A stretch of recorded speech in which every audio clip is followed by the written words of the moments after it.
চলে এসেছি পার্ট 2 নিয়ে। This part all about Laddu Babu, যাকে ভূতকুর মতন তাকিয়ে থাকতে দেখেছিলে আগের ভিডিওতে, তারই কীর্তি দেখাবো।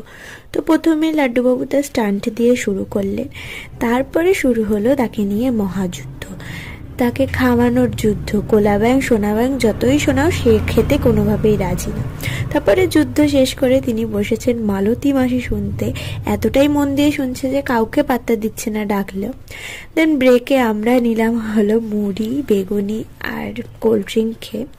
এখন লাড্ডুবাবু রেডি হচ্ছে, ঘুরতে যাবে দাদুর সাথে। এত মজা যে মায়ের হাতই কামড়ে দিচ্ছে। দেন অনেক কষ্টে ফিরে এসে তাকে ঘুম পাড়ানো হয়েছে। আমার কোলে দিয়ে দাদা বৌদি খেতে গিয়েছিল। ঘুম থেকে উঠে এখন তিনি আবার অ্যাক্টিভ মোডে চলে এসছে, দেখতেই পাচ্ছো। তারপর কিছুক্ষণ পরে প্যাকিং শ্যাকিং হয়ে এখন তার বাড়ি যাওয়ার পালা। তো তারা বাড়ি চলে গেল আর আমি ডিনারটা সেরে এইভাবেই আমার দিনটা কাটালাম। দেখা হবে নেক্সট ভিডিওতে। ততক্ষণ